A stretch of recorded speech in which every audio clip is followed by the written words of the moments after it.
மூலிகை செடிகளின் ராணியாக துளசி செடி விளங்குகிறது. துளசி செடியில் பல்வேறு மருத்துவ குணங்கள் நிறைந்துள்ளன. தொண்டை புண்ணால் பாதிக்கப்பட்டவர்கள் துளசி இலையின் சாரத்தை உட்கொண்டால் வலியிலிருந்து முழு நிவாரணம் பெறலாம். மேலும் தொற்றுநோய் வராமலும் பாதுகாத்து கொள்ளலாம்.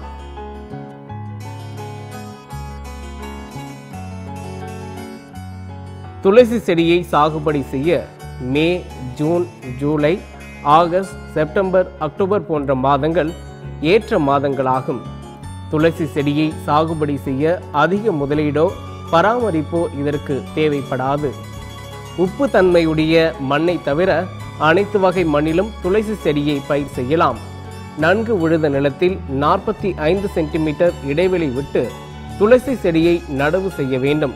பின்பு தண்ணீர் பாய்ச்ச வேண்டும்.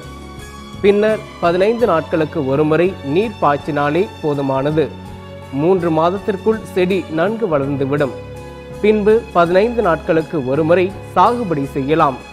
துளசி செடியை 1 வருடத்திற்கு தொடர்ந்து 24 முறை அறுவடை செய்யலாம்.